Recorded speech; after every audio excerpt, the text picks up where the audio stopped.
Abra su Biblia, por favor, en Génesis capítulo 2,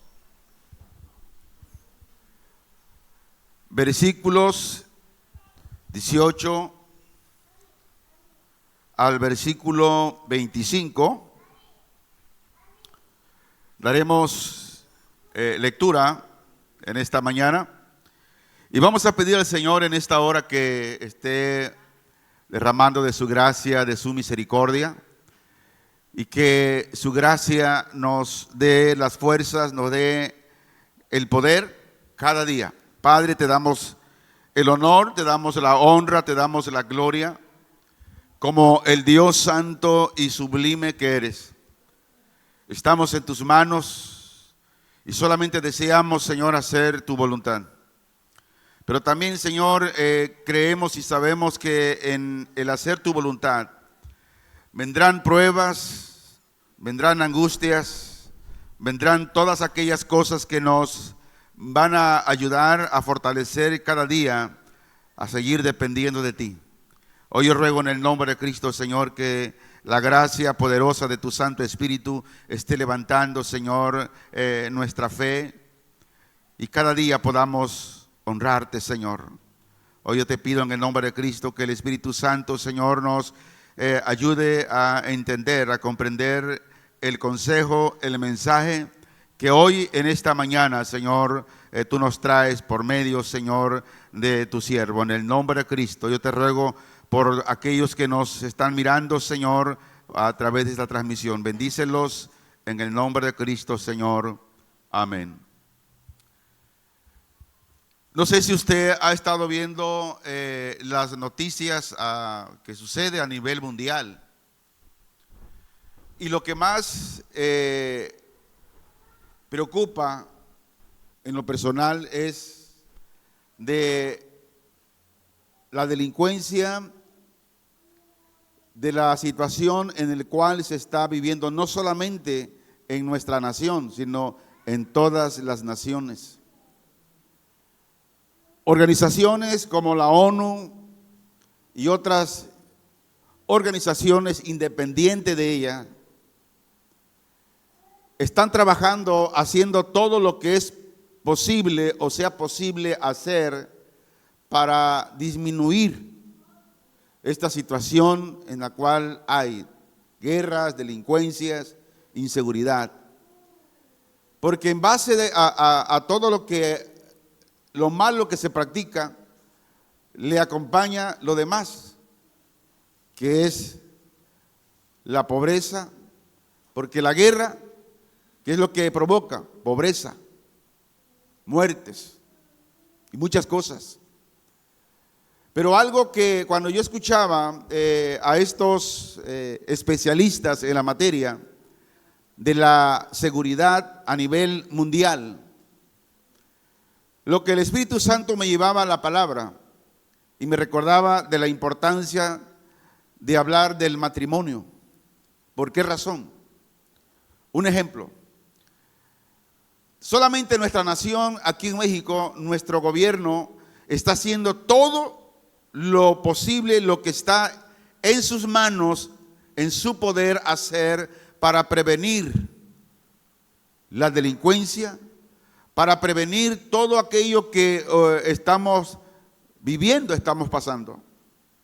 Hay programas de bienestar, programas para los jóvenes, etcétera, etcétera. Hay demasiados programas. Pero Dios me hablaba a mi corazón a través de la palabra que eso no es suficiente y no es la base. Y Dios hablaba a mi corazón que yo les insinuara de la importancia de cómo manejamos nuestro matrimonio en nuestro hogar. ¿Por qué? Porque todos esos jóvenes que hoy, por la sustancia que se meten en su cuerpo, eso los ha llevado a delinquir, los ha llevado a hacer lo que están haciendo. ¿Por la qué? Por la falta del consejo espiritual que no hay en los hogares, en el matrimonio. Los gobiernos pueden hacer miles de programas para ayudar a la juventud a que no se descarríen. Pero el problema en sí está en el hogar, está en el matrimonio. Ahí está el problema. Estaba viendo un programa que es Tijuana, Baja California, que se llama La Patrulla Espiritual. No sé cuántos han, ¿verdad? Como el chiquilín, que le apodan el chiquilín, se mete bajo los puentes, en las calles, y les recita Lucas, ir por los caminos y por los vallados y esforzarlos y oblígalos a entrar. Y una vez que se los recita, los rodean y va para arriba. Hay mucha crítica de algunos que no hacen nada, pero cuando ven que alguien está haciendo algo, lo critican. No, que es un secuestro, que mira, de por sí ya está secuestrado en la calle por las sustancias, por las drogas. Pero lo que Chiquilín y todo el movimiento que están haciendo ahí, en ese hogar, hay testimonio de mucha gente que fueron drogadictos. ¿Pero qué? Es por el changoleón. Le ponen el changoleón. La calle andaba todo loco. Pero ahora es una persona educada, centrada en Dios, cambiadito, hasta gordito. Pero eso no es suficiente. Las casas, hogares y todos aquellos lugares donde se está trabajando para que se ayude a combatir esta situación, no es suficiente. La situación del problema está en el matrimonio, está en el hogar. ¿Por qué? ¿Por qué en el hogar, hermanos? En el matrimonio se mama la educación. ¿Dónde? En el matrimonio, en el hogar. Si el matrimonio es un matrimonio conflictivo, los hijos serán igual conflictivos, problemáticos. Hoy continuamos con la serie. Y el tema de hoy le puse por nombre el diseño original del matrimonio en la voluntad de Dios. Vivimos en una época, vivimos en un tiempo donde casi todo es negociable. La verdad es negociable. La moral es negociable. La identidad es negociable. Y para muchos, el matrimonio también es negociable. Si alguien se va a los Estados Unidos y quiere ser ciudadano, se casa con una norteamericana. ¿Por qué? Porque todo es negocio. Todo es negocio. Algunas personas ven el matrimonio como un acuerdo práctico para lograr objetivos comunes, como la estabilidad financiera, la seguridad emocional o la conveniencia social. Muchas buscan pareja porque ven que el cónyuge tiene lana, o viceversa. En algunos casos, las personas se casan por razones prácticas, como la obtención de ciertos beneficios económicos o la protección de la herencia. Algunas personas consideran el matrimonio como un acuerdo que permite la explotación de relaciones fuera del matrimonio. Por ejemplo, en nuestra generación se ha convencido de que el matrimonio es una construcción social, que es una invención cultural que puede ser definida, ampliada o descartada según los deseos del momento. Si no me conviene, pues hasta aquí le paramos. Pero la Biblia dice otra cosa. La Biblia no presenta al matrimonio como una ocurrencia humana, sino como una ordenanza divina establecida en el Edén, donde estaba Adán y Eva. Y fue Dios quien estableció el matrimonio antes que existiera el pecado, antes que existiera la ley, antes que existiera el gobierno, antes que existiera la iglesia. Fue Dios quien creó el matrimonio, quien instituyó el matrimonio. Fue Dios quien creó el matrimonio. El teólogo Agustín de Hipona escribió y dijo: el matrimonio fue instituido por Dios, no por el hombre, y por eso posee una santidad que ninguna autoridad humana puede destruir. Agustín Hipona vivió en un momento en que la Iglesia Católica estaba en proceso de definir su doctrina sobre el matrimonio. Y en ese contexto, Agustín de Hipona estaba argumentando en contra de la idea de que el matrimonio era una institución meramente humana y que podía ser disuelto por la autoridad eclesiástica o civil. Por lo tanto, cuando hablamos del matrimonio, no hablamos de preferencias personales, sino de revelación divina. Hablamos domingos pasados de cómo buscar esposa conforme al corazón de Dios. La Biblia dice que Dios es el autor del matrimonio.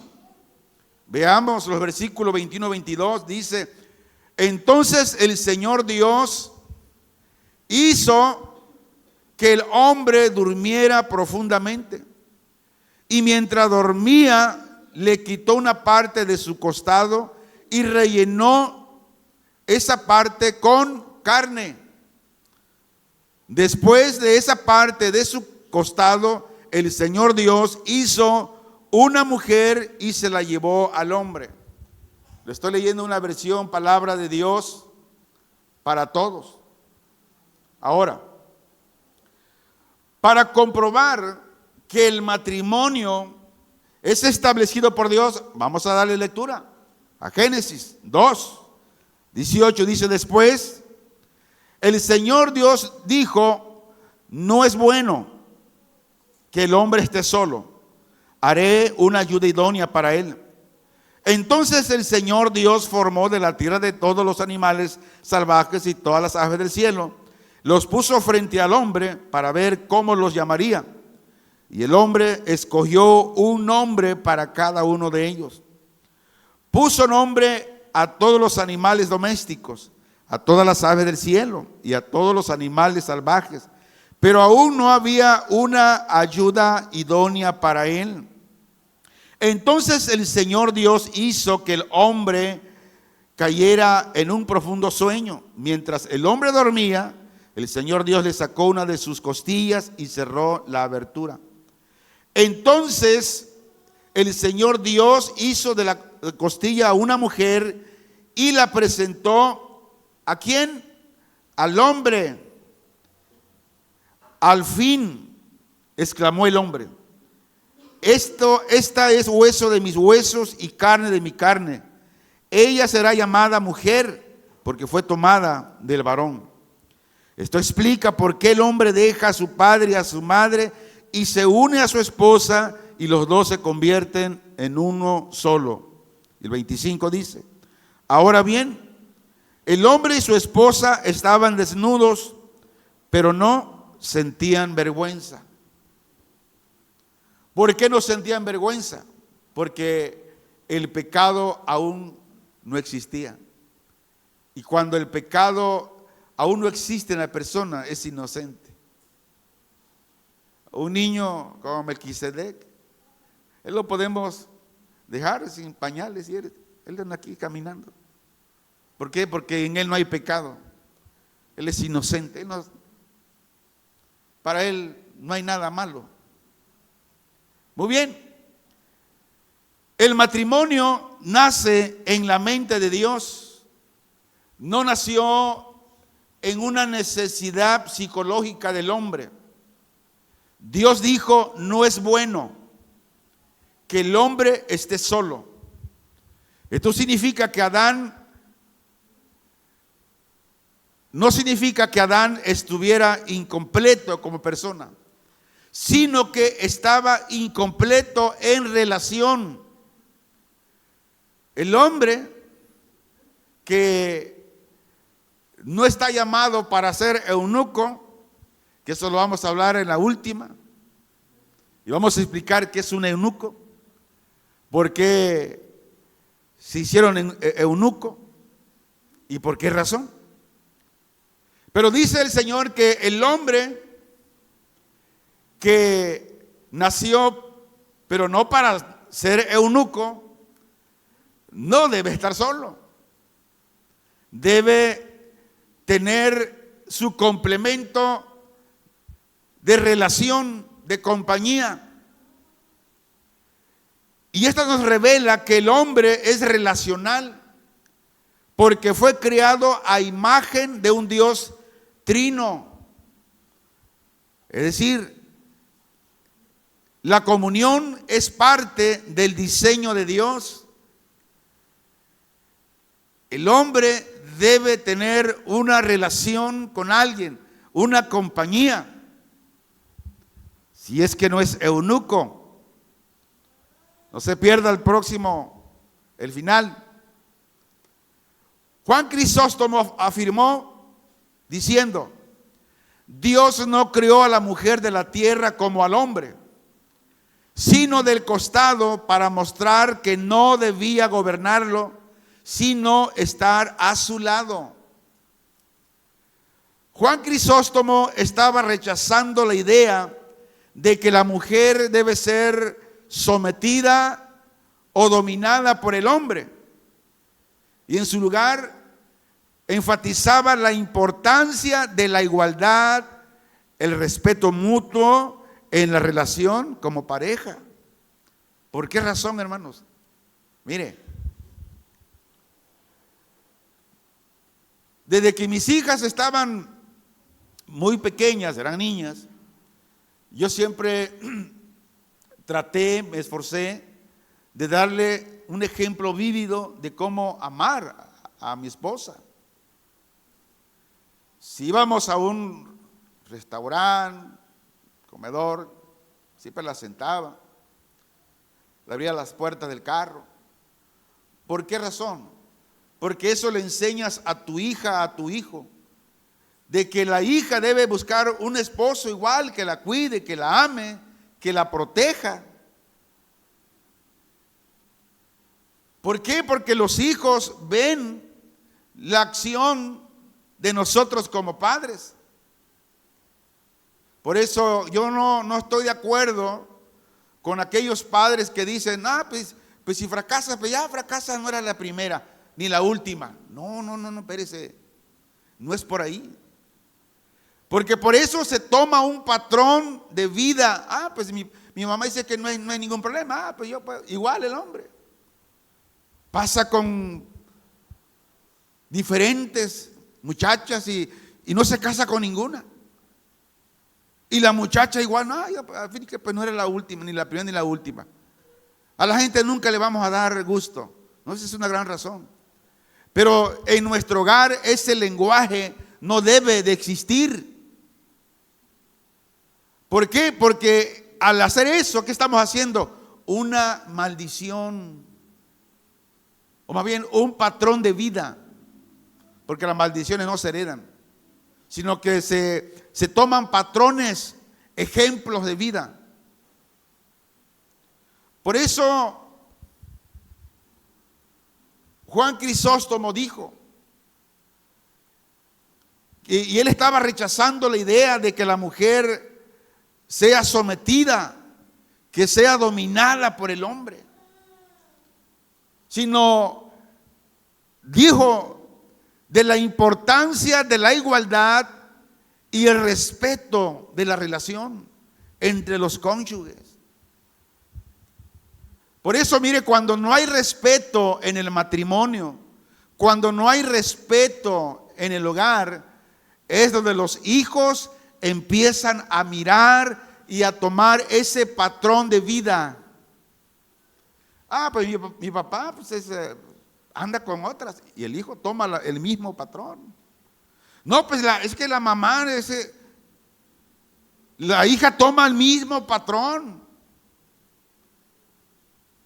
¿Por qué? Porque no hay sometimiento a la voluntad de Dios. Y por eso, hermanos, muchos hogares tienen hijos problemáticos, conflictivos, adictos a una sustancia. Y eso los ha llevado a donde están, a delinquir. Y la inseguridad se combate en el hogar con el matrimonio. Ahí se combate.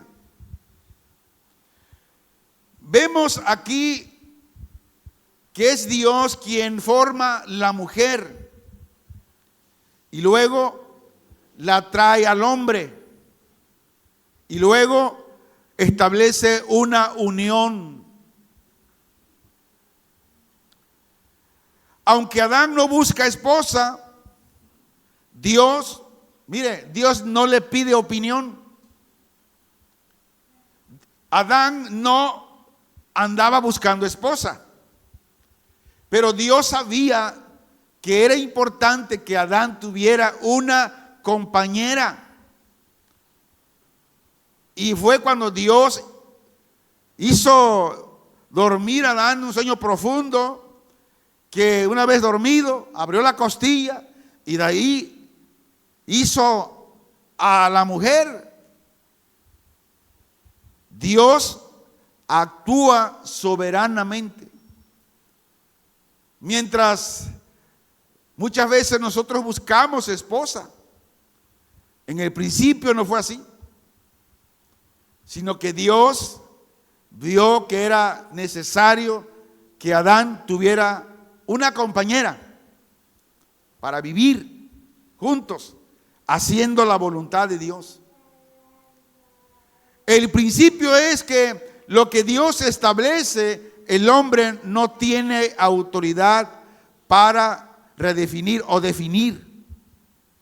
Para entenderlo mejor, Juan Calvino escribió, dice: el matrimonio no depende del árbitro humano, sino del mandato de Dios. Por tanto, ningún hombre tiene derecho a desatar lo que Dios ha atado. Calvino estaba argumentando en contra de la práctica de la Iglesia Católica. ¿Qué hacía? Otorgaba dispensas, anulaciones matrimoniales. Y Calvino consideraba como una usurpación de la autoridad de Dios sobre el matrimonio. Por eso hemos hablado en los temas pasados del matrimonio, de la importancia de que usted pida una esposa o un esposo según el corazón de Dios. Porque si no lo hace así, usted va a fracasar en el matrimonio. Va a tener hijos y esos hijos van a crecer como, ¿qué onda? No sé, a ver. mi papá dice una cosa, mi mamá dice otra cosa, mi papá hace una cosa, mi mamá otra cosa. ¿Qué hago? Y es donde los hijos no tienen cordura y empiezan a buscar soluciones fuera del hogar. En el antiguo cercano oriente, el matrimonio era arreglado o era un arreglo económico y tribal. Que si tenía lana, pues te conviene. Cásate con ella, cásate con él. Pero ahora la Biblia rompe ese paradigma y presenta el matrimonio como un acto sagrado, donde Dios es el autor del matrimonio. Y Él define qué es el matrimonio.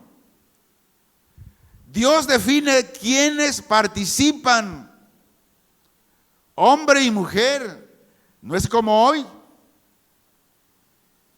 Se casan mujer con mujer, hombre con hombre. Dios define su propósito del matrimonio, de crear hijos, de amarlos, de instruirlos, que sean buenos ciudadanos en el reino de Dios y en el mundo. Martín Lutero escribió lo siguiente, dice: Dios no creó dos cabezas ni dos cuerpos, sino una cabeza y un cuerpo para que exista orden y paz. ¿Qué sucede cuando todos quieren mandar? Pues no hay orden. Cuando nadie se quiere sujetar, no hay orden. Por eso en el matrimonio dice Martín Lutero, que fue un gran teólogo, padre de la iglesia, que luchó contra los gobiernos de Roma, dijo: Dios no creó dos cabezas ni dos cuerpos, sino una sola cabeza y un cuerpo para que exista orden y paz.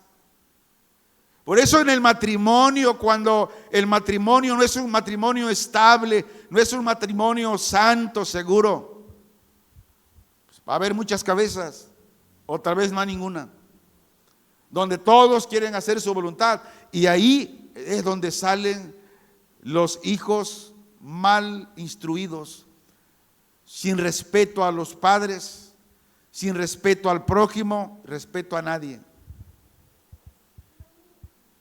Y Lutero estaba argumentando en favor de la autoridad del hombre en el matrimonio, pero también estaba enfatizando la importancia del amor, la importancia del respeto mutuo en la relación, y este es el orden de Dios en el matrimonio. Pero no lo hay en muchos matrimonios. ¿Por qué? Porque no fueron guiados por Dios. Tal vez conocemos a mucha gente que así anda. El matrimonio es un pacto, no es un contrato. Dice el versículo 24: por esta razón el hombre deja a su papá y a su mamá y se une a su esposa, y los dos se convierten en un solo ser. Ahora, ya expliqué lo que significa este versículo, porque explicaba que está mal interpretado por muchos.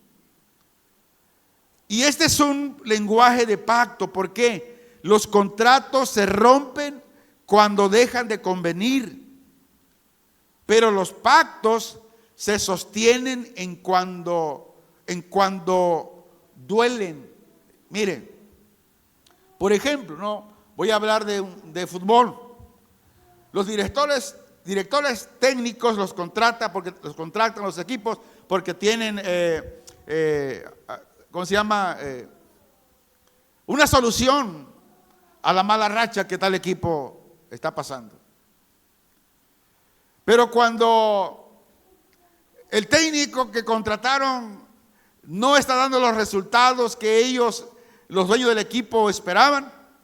Aunque el contrato esté firmado por 3 años, si en medio del torneo no funciona, lo quitan. Eso es lo que hace el contrato. Pero el pacto, según la Biblia, dice que eso es hasta que la muerte los separa. Otro teólogo, Herman Babbage, escribió, dice: el matrimonio es una alianza santa establecida por Dios mismo, definida a reflejar su fidelidad inquebrantable. El matrimonio no es de un año. Herman Babbage creía que el matrimonio es un reflejo de la creación entre Dios y su pueblo, y que la fidelidad y el amor que se profesan los esposos deben ser reflejo de la fidelidad y el amor de Dios. Entonces, si en un matrimonio no hay fidelidad, no hay amor, pues no tienen nada que profesar de Dios. Vivimos en una cultura del descarte. Personas desechables, votos desechables, compromisos desechables, como los platos desechables, vasos y cubiertos desechables, donde se usan solo una vez y luego, por ser desechables, ¿qué se hace? Se tira a la basura. Pero Dios nos llama a la fidelidad. ¿Cómo era el estado original de Adán y Eva? Su estado era un estado sin vergüenza. Dice el 25, tanto el hombre como la mujer estaban desnudos, pero ninguno de los dos se avergonzaba por eso. Y no solo era una desnudez física, sin ropa, ni artificios. En ese estado no había vergüenza, no había pudor, ya que había conciencia, no había conciencia de pecado, no había conciencia de culpa. Pero ¿cuándo entró eso? Cuando la serpiente, Satanás, le empezó a hablar a la mujer con que Dios ha dicho, mira, no, lo que pasa es esto. Y una vez que permitieron que la tentación llegara y abrieron para la tentación, ahí fue el problema. Pero ellos eran sin culpa. Solo había transparencia emocional. Se amaban. No había temor de que, híjole, quién sabe que si mi esposo no andará con otra allá. Ay, quién sabe si mi esposa no estará con otra ahí. Había transparencia. No había temor. No había ansiedad o miedo. ¿Cuántos matrimonios andan? Están rascando las uñas porque había una relación transparente entre Adán y Eva. Estaban completamente abiertos y honestos entre sí, sin temor a ser juzgados o rechazados. Había transparencia espiritual. Había una comunión directa y abierta que Adán y Eva tenían con Dios. Estaban en una relación de intimidad y confianza con Él, sin barreras ni obstáculos. Había transparencia moral. Había inocencia y pureza en Adán y Eva. No había maldad ni corrupción en ellos. Y además su conciencia estaba limpia y sin culpa. Así era el matrimonio. Pero una vez que el pecado entró, todo cambió. Ahora, ¿en qué momento entra la vergüenza? Decíamos, después del pecado. Mire, voy a tocar fibras muy sensibles hoy. Muchos matrimonios viven escondidos. ¿Cómo es eso, pastor? Parejas que enfrentan desafíos y dificultades en su relación, pero en lugar de buscar ayuda o apoyo, prefieren mantener una fachada de felicidad y perfección, escondiendo sus problemas y luchas detrás de una máscara de silencio y secreto. Prefieren estar así, aparentando que son felices en el matrimonio, pero no lo son. ¿A qué vino Cristo? Cristo vino a restaurar la comunión. Ahora, pasos para que Dios restaure mi matrimonio. Primero, debe haber perdón y reconciliación con Dios. ¿Por qué razón? Porque el único que nos puede reconciliar primeramente con Dios, con Él, es nuestra confesión a Dios. Decir, Señor, he fallado como esposo, como padre he fallado.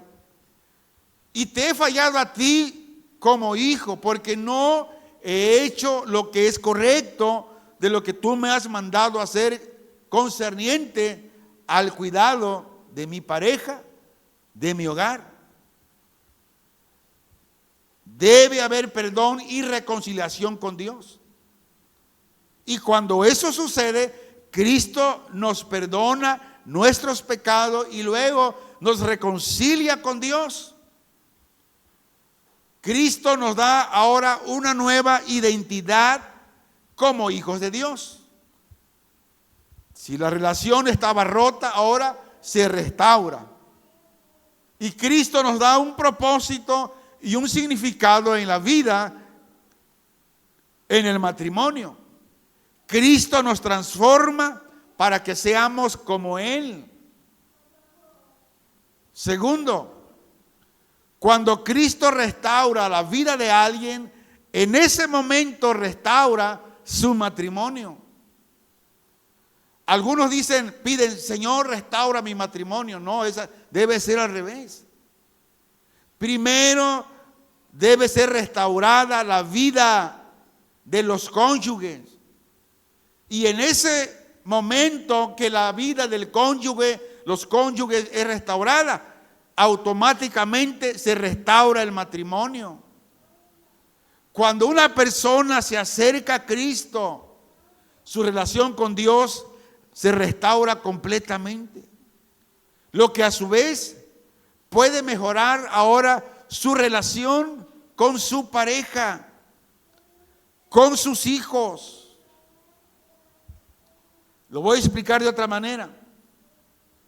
Cuando Cristo restaura la vida de alguien, ahora el amor que antes era egoísta y condicionando, ahora se convierte en un amor verdadero e incondicional que ahora sí está reflejando el amor de Dios. Por eso, padre, cuide a su hijo. Dele buen ejemplo.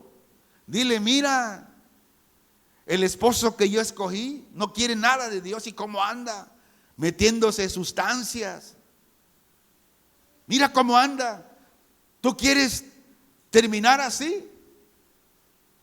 A su hija, dígale, o a su hijo.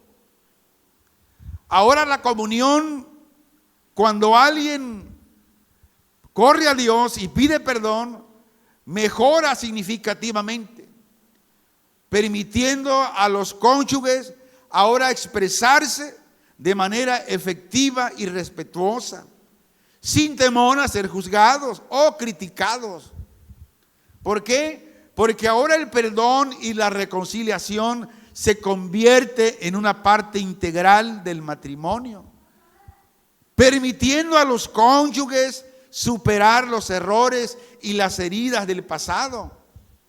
Ahora la unidad y la armonía se restauran en la pareja. Ahora el hogar es diferente. Los hijos empiezan a ver algo diferente. Ahora esta relación permite a los cónyuges trabajar juntos como equipo. En lugar de estar en oposición, ahora el respeto y el aprecio es mutuo.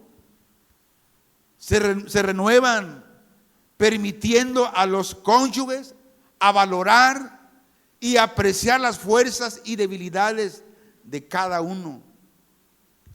Ahora reconozco que lo que hace mi esposa tiene tanto valor, o viceversa. Y ahora en la intimidad y la conexión se fortalecen, permitiendo ahora a los cónyuges sentirse más conectados y más unidos, donde el crecimiento espiritual y personal se acelera día a día, permitiendo a los cónyuges ahora crecer juntos en la fe y en su relación con Dios. Pero si usted tiene una esposa o un esposo que es inconverso, que su fe es otra, pues, lo siento, usted tendrá más lucha y tendrá más dificultad para crecer en la fe. ¿Por qué? Porque es el esposo, es el hombre que usted escogió, no es el que Dios le dio. Así es que por lo tanto, pues sí, llevará esa cruz. Ahora la paz y la tranquilidad, cuando alguien corre a Cristo y pide perdón, esa tranquilidad y esa paz se restaura en el hogar, creando un ambiente ahora acogedor, seguro para todos los miembros de la familia, donde ahora los hijos están esperando la hora que llegue papá para darles un beso, un abrazo, porque hay amor, hay unidad. La esposa ya lo está esperando con una maruchan caliente, aunque sea. ¿Por qué? Porque ahora hay esa unidad, hay ese amor. Pero cuando es al revés, cuando el esposo está por llegar, la esposa está nerviosa, está preocupada porque no sabe cómo llegará el esposo, si llegará marihuano, borracho, a echar bronca, a pegar a la esposa y a pegar a los hijos. Los hijos cuando llega el papá se esconden porque no saben en qué condición llegará el papá. Hermanos, pero cuando corremos a Cristo, pedimos perdón. Ahora, este testimonio de lo malo que nos comportábamos, ahora se convierte en un buen testimonio en el matrimonio. Y ahora este matrimonio se convierte en ese testimonio de la fidelidad de Dios, donde está demostrando a los demás la capacidad de Dios para restaurar las relaciones, donde el matrimonio se vuelve ahora un matrimonio fructífero y multiplicado, produciendo frutos que bendicen a la familia, bendicen a la esposa, al esposo, a los hijos en la casa, bendicen la iglesia y la comunidad, donde es una familia, una pareja, unos hijos que buscan la armonía también en la iglesia. Quiero dar la siguiente conclusión. El matrimonio fue creado para apoyarse mutuamente. Fue diseñado para ser un refugio de amor, seguridad y protección. El matrimonio es un reflejo de la relación entre Cristo y su iglesia. En su casa estudia Efesios, capítulo 5, versículos 22 al 23. El matrimonio es una institución divina creada por Dios mismo. Es una unión sagrada que requiere compromiso, requiere sacrificio y entrega mutua. Por eso, mire, el matrimonio no es solamente de decirnos cosas bonitas cuando estamos recién casados, sino ya cuando estamos avanzados en el matrimonio. Ahora, yo lo que he visto que las mujeres pues son más cursi, ¿verdad? Quieren que, yo lo digo por mi esposa, pero el hombre no. El hombre es más duro, como que no le da mucha importancia a las palabras tiernas que la esposa como mujer quiere escuchar de uno. Pero cuando el matrimonio es gobernado por el Señor, las cosas empiezan a cambiar. Y el matrimonio, decíamos que es una institución divina creada por Dios mismo, donde el matrimonio es un testimonio de la fidelidad y el amor de Dios hacia su pueblo. Ahora, aunque el pecado ha dañado el matrimonio, sí, el pecado es el que ha dañado el matrimonio. Pero ¿sabes qué? Dios ofrece restauración y redención a través de Cristo. La restauración del matrimonio requiere arrepentimiento, como ya hablamos, perdón y compromiso con la voluntad de Dios. La gracia y el amor de Dios son los únicos que pueden transformar y restaurar las vidas del matrimonio, haciéndolo más fuerte y hermoso que nunca. Pablo, guiado por el Espíritu Santo, escribió a la iglesia en Roma diciendo, en Romanos 8:28, sabemos que Dios obra en toda situación para el bien de los que aman, los que han sido llamados por Dios de acuerdo a su propósito. Las luchas que se tienen en el matrimonio, esto nos ayudan.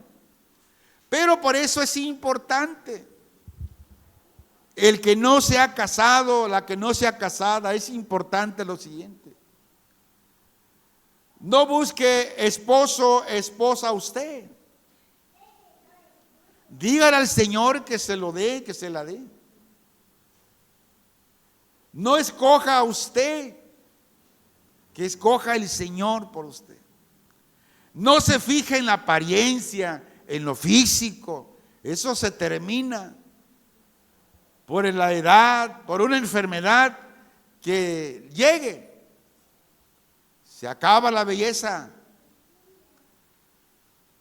Dios tiene mejores gustos que nosotros. Y la última parte, vamos a hablar de la soltería. Está tremendo. Vamos a quitar varios mitos, a hablar de mitos que hay ahí y que el mismo cristiano cree en esos mitos como una verdad. Y todo por no estudiar la palabra del Señor. ¿Qué debe hacer el soltero? ¿Qué debe ser la soltera? ¿Cómo se debe tratar al soltero y la soltera en la iglesia? ¿Cuál es el trabajo de ellos, de ellas? Todo eso lo vamos a hablar. Oramos. Padre Celestial, te damos gracias por la bendición del matrimonio y por la oportunidad de experimentar tu amor y tu gracia en nuestras vidas. Padre, te pedimos que nos ayudes a recordar el diseño original del matrimonio, tal como lo estableciste en tu palabra, y que nuestros matrimonios sean reflejo de la relación entre Cristo y su iglesia, caracterizados por el amor, la unidad, la fidelidad y la entrega mutua. Que seamos un testimonio de tu amor y de tu fidelidad en un mundo que necesita ver la belleza del Evangelio. Te pedimos que nos ayudes, Señor, a perdonar y amar y a servirnos mutuamente. Que también nos guíes en la restauración y la transformación de nuestros matrimonios. Que nuestra unión sea un refugio de amor, seguridad y protección para todos aquellos que nos rodean. Padre, te damos gracias por tu amor incondicional y por tu gracia que nos transformas día a día. En el nombre de Jesús te pedimos, Señor, que tu gracia nunca nos falte. En el nombre de Jesús. Amén.